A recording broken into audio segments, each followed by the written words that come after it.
Sir, Andhra రాష్ట్రంలో జరుగుతున్నటువంటి పరిస్థితులు చూసుకుంటే ఎలక్షన్ అయిపోయిన అనంతరం కూటమి ప్రభుత్వం అయితే ఆ కూటమి అయితే ప్రభుత్వాన్ని స్థాపించింది. స్థాపించిన దగ్గర నుంచి కూడా రకరకాల దాని మీద కామెంట్స్ వస్తూనే ఉన్నాయి. లైక్ ఈవీఎంలకు సంబంధించి రీసెంట్ గా బాలినేని శ్రీనివాస్ రెడ్డి గారు కావచ్చు, అలాగే శ్రీకాకుళం టెక్కలికి సంబంధించినటువంటి ఎంపీ క్యాండిడేట్ కావచ్చు, వాళ్ళు వీవీప్యాట్ల లెక్కింపు మరలా జరగాలి, మాస్ కౌంటింగ్ అవ్వాలి అనేటువంటిది వాళ్ళు మరలా ఎలక్షన్ కమిషన్ కి అప్లై చేసుకోవడం, వాళ్ళ దగ్గర నుంచి వాపస్ తీసుకోండి అనేటువంటి కాల్స్ వస్తున్నాయని చెప్పి మరలా వైసీపీ నాయకులు కొంతమంది దీని మీద ఆ ప్రచారం చేయడం కావచ్చు. ఏం సార్ అసలు దీన్ని ఎలా చూడాలి సార్?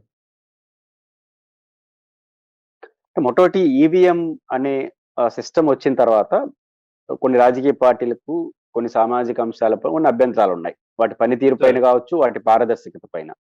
ఇది చర్చనీయాంశంగా ఉంది. సహజంగా కొత్త మార్పు దేశంలో కానీ ప్రపంచంలో వచ్చినప్పుడు దానిపైన అనేక అనుమానాలు వస్తాయి.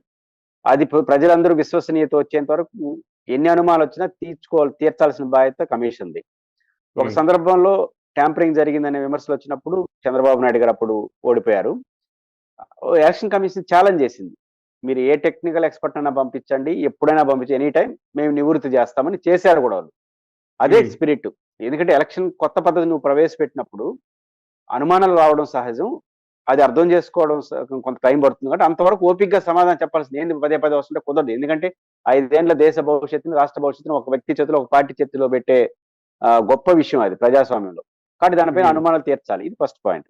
ఇప్పుడు ఆంధ్రప్రదేశ్లోని భారతదేశంలో కొన్ని స్వచ్ఛంద సంస్థలు ఓటింగ్ చెప్పిన దానికి కౌంటింగ్ మధ్య లక్షల్లో తేడా ఉంది అని చెప్పడంతో పాటు ఆంధ్రప్రదేశ్లో అది 40 లక్షల ఓట్లు ఉన్నాయని వాళ్ళు ప్రకటన చేశారు బహిరంగంగా. సరే, వాళ్ళకి ఏం ఆధారాలు ఉన్నాయి అవన్నీ పక్కన పెడితే ఒక సంస్థగా వాళ్ళు ప్రకటించినప్పుడు దీనికి ఆన్సర్ ఖచ్చితంగా ఎలక్షన్ కమిషన్ చేయాలి. వాళ్ళు చెప్పింది తప్పనా చెప్పాలి, రైట్ ఉంటే సరిదిద్దుకోవాలి. ఎలక్షన్ కమిషన్ దీనిపైన సరిగ్గా స్పందించకపోవడం కరెక్ట్ కాదు. అంటే ఇప్పుడు ఏదైతే 49 లక్షలు ఆంధ్రప్రదేశ్ ఎక్కువ పడిపోయిన, ఎక్కువ కౌంటింగ్లు కనపడుతున్నాయని చెప్పడం కరెక్ట్ అని నేను అనట్లేదు. ఒక సంస్థ ఆరోపించినప్పుడు దానికి ఆన్సర్ చేయాల్సిన బాధ్యత ఎన్నికల కమిషన్. ఇప్పుడు మనకు పాయింట్ ఆంధ్రప్రదేశ్కి వచ్చినప్పుడు ముగ్గురు వైసీపీ నేతలు, కంటెస్టింగ్ నేతలు, ఓడిపోయిన వాళ్ళు పిటిషన్ వేశారు. అంటే కంప్లైంట్ చేశారు.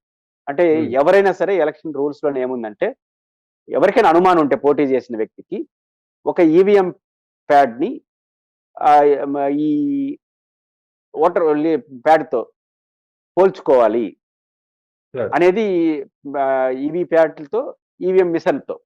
ఉదాహరణ, ఈవీఎం మిషన్ లో మనం ఓటేసినప్పుడు స్లిప్ వస్తుంది. అది ఈవీ ప్యాడ్ గా మనం భావిస్తాం. అంటే నేను ఎవరికి ఓటేసినా దాంట్లో కనపడిపోతుంది. అంటే మనకు కనపడుతుంది, రాదు, కానీ అది రికార్డ్ అయిపోతుంది ఇంకొక బాక్స్ లో. ఈవీ ప్యాడ్లు, ఈవీఎంలు ఒకేసారి జరుగుతాయి. కాబట్టి అప్పుడు మీరు క్రాస్ చెక్ చేసుకోవాలంటే మీకు ఏదైనా అనుమానం ఉంటే మీరు ఒక్కొక్క ఈవీఎంకి 40,000 చిల్లర రూపాయలు కట్టాలి పోటీ చేసే వ్యక్తి. కడితే ఎన్ని ఈవీఎంలు కడితే పోటీ చేసే వ్యక్తి అన్ని ఈవీఎంలు లెక్కగట్టాల్సిందే అనుమానం ఉంటే. వాళ్ళకి కాదు, పోటీ చేసిన వ్యక్తి. అంటే 40,000 టైం వాళ్ళకి శ్రమ పడుతుంది. 40,000 రూపాయలు కట్టించుకుంటారు ఒక ఈవీఎంకి. ఇప్పుడు బహుశా బాలినేని శ్రీనివాసరెడ్డి గారు 5 లక్షలు కట్టారంటే 10 ఈవీఎంలకి కట్టినట్టున్నాడు ఆయన. ఈ 10 ఈవీఎంలని లెక్కేసి ఈ ఈవీ ప్యాడ్ని చేసుకోవాలి. అప్పుడు 2 తేలుతాయి. ఒకటి ఈవీ ప్యాడ్ లో ఓట్లు ఎన్ని వచ్చినాయి, ఈవీఎంలో తేడా వస్తే ఏదో జరిగినట్టుగా అనుమానించాల్సి వస్తుంది. 2 రకాల తేడాలు. దానికి దీనికి కౌంటింగ్ లో తేడా రావచ్చు.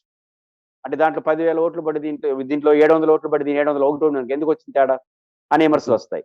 2, దాంట్లో మీకు 40 వచ్చి నాకు 42 వచ్చి, దీంట్లో 40 వచ్చి నాకు 45 వచ్చింది అనుకోండి, అప్పుడు డిస్టర్బెన్స్ వస్తుంది.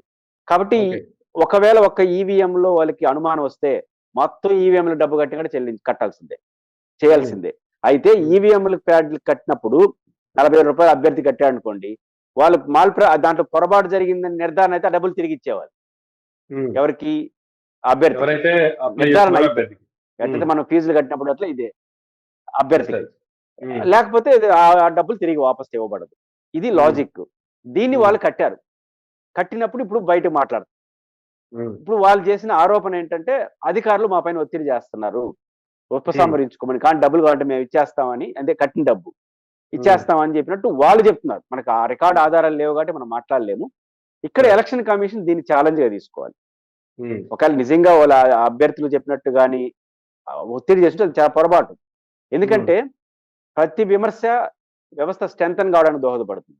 ఇప్పుడు ఈవీఎంలు ట్యాంపరింగ్ జరుగుతుందని ఆరోపణ చేశారు కాబట్టి, మీరు లేదని నిరూపించారు కాబట్టి ఈవీఎం పైన నమ్మకం పెరిగింది.